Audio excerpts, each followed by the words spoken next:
Non si capisce neanche la dinamica, non riesco a capirla e non riesco a mandare giù, non riesco a dire altro.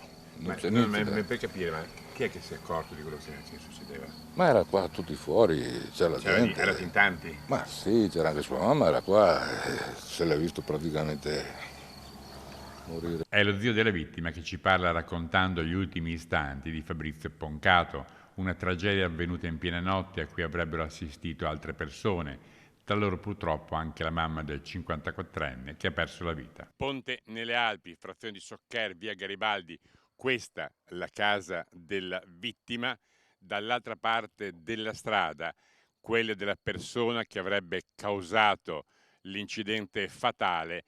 Il motivo parrebbe fossero liti di vicinato. Tutto sarebbe accaduto per una questione di confini, una rissa scoppiata in strada nella notte con Poncato che cade, sbatte con la testa sullo spigolo del piccolo muretto che fa da bordo alla strada. Non si vede nemmeno una goccia di sangue, ma l'urto è stato letale, tanto che l'uomo ha perso la vita sul colpo.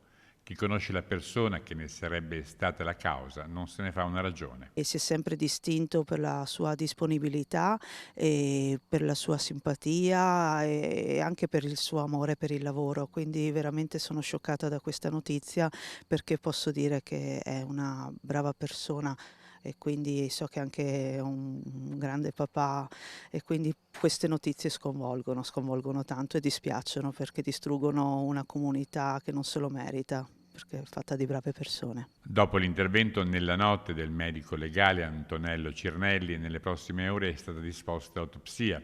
Il reato che si potrebbe configurare è quello di omicidio preterintenzionale. Sarà fondamentale la ricostruzione dell'accaduto da parte dei carabinieri del comando provinciale di Belluno, che subito si erano recati sul luogo della tragedia e che vi sono tornati poi questa mattina.